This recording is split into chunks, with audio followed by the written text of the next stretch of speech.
Hello, good morning. Oh no, it's not. It's good afternoon. Happy Tuesday. So thank you for joining us today for our live training. I'm still trying to get used to these trainings being on Tuesdays as well. I'm sure you are as well. Excuse me. Okay, as you know, my name is Carrie Postal. I have the privilege of being the owner of Abacus Business Solutions, helping business owners to know, understand, and trust their numbers. In January, we will celebrate 11 years of being in business and helping business owners to increase their profitability and take their business to the next level. Okay, so today we are talking about how to master taking upfront deposits. Something that some of you thinking, well, I do that anyway. Why, like, who wouldn't? And some of you thinking like, oh, I hadn't thought about doing that. And that's okay. It's different people have different ways that they've been brought up doing business, different ways of being introduced to business, different experiences of working with other businesses. And so you just tend to, learn from that as you go along. And then maybe you haven't thought about changing that up and why you would do something like that. So before we get started, how many of you are currently asking for upfront deposits on your construction projects? So just type a quick yes or no in the comments for me. Okay, so first of all, we're going to talk about the benefits of asking for an upfront deposit. Sometimes people are embarrassed about asking for an upfront payment, but if you think about it, like, for me, and certainly I expect people to ask me for deposit. I have just had some work done on my house and they did not ask me for a deposit. And I'm like, you don't need a deposit? And they're like, no, you can just pay us at the end. And I wanted to tell him, like, that's crazy. I think you need to be asking me for a deposit. You're about to go and buy all this material and you don't have any money from me. Now, I knew I was going to pay him, but there are people out there that aren't like that. And, maybe thinking like, oh, well, maybe I'm going to try and get the price down at the end of it. Maybe I'm not going to pay at the end of it. So there's just a lot of reasons why you should be asking for an upfront deposit. So the first thing is it shows a commitment from the client. When that client pays you 10%, 20%, 25%, whatever your deposit is, it helps to reduce the risk of the project cancellation. And it's important that you have all of that covered in your client agreement so that you're all on the same page. The customer knows this is how much the deposit is, this is when I have to pay the next part, and this is when the final part is due. And maybe you might have more payment throughout the project if it's a large project. But make sure you're all on the same page. So get them to sign that client, proposal, engagement, whatever you call it, as an act of commitment that, yes, I'm signing here. Hopefully you're getting them to sign something already. And if you're not asking for a deposit, then just include all those payment terms in there. That way there's no surprises for the customer at the end of the project. So the second thing that upfront deposits also help you to do is to stabilize your cash flow. So that way you've got money coming in before you're going to have to go out and spend money on materials, spending money on labor, getting a project set up. So it's going to help you to cover those initial costs that come up on a project by asking for that deposit from a client. And it'd be if somebody didn't want to pay a deposit, then I'd be asking myself, like, why not? Like, you want the work done. You know that I have to go out and buy this material, whether it's, paint, wood, whatever, drywall. You know that, they have to go out and spend something. Why is a customer being weird about paying a deposit up front? So like I said, you want to cover those initial costs, whether it's material or labor, you've got to make sure you keep those out-of-pocket expenses. It's just going to help stabilize the whole process. It's going to make you feel better as a business owner, knowing that, okay, the 20% came in, I've got the money now to go and buy what I need to buy.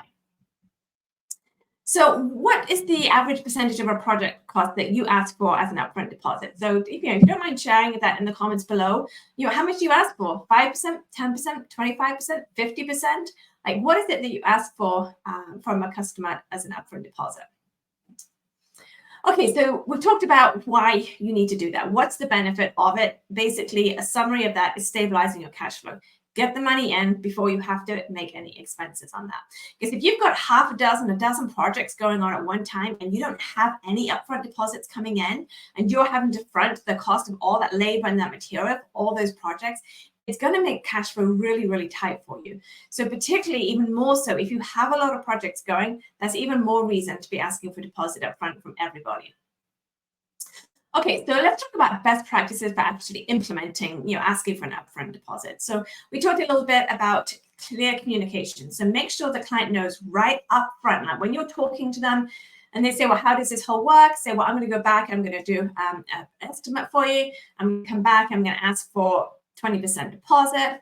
make sure they're aware of that right up front from day one. Don't let this be any surprises all of a sudden, like, you want 20% now?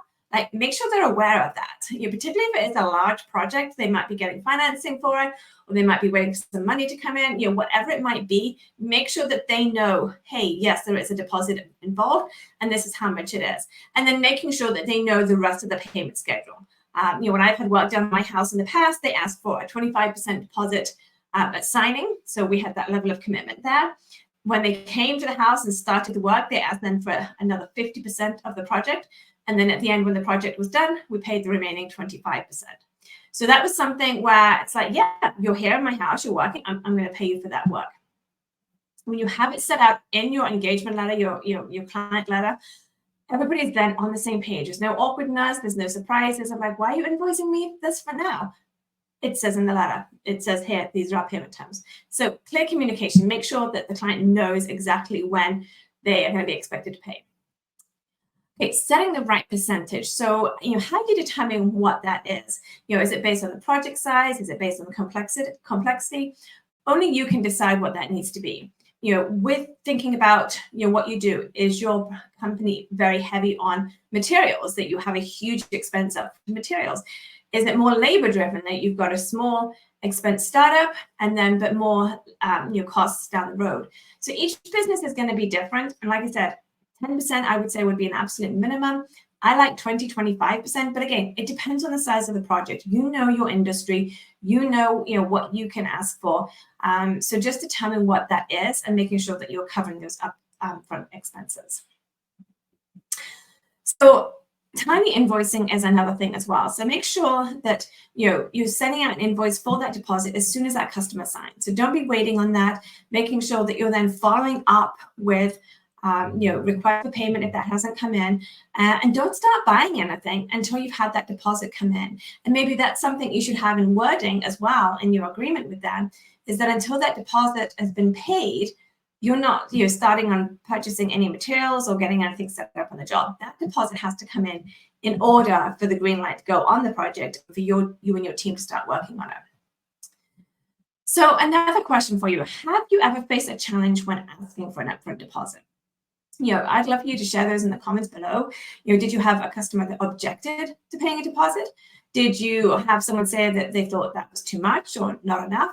Share below kind of what experiences you've had with upfront deposits. Okay, so to summarize, asking for a deposit is critical. It's going to help you stabilize your cash flow. It's going to help you cover those upfront costs without you then being out of pocket.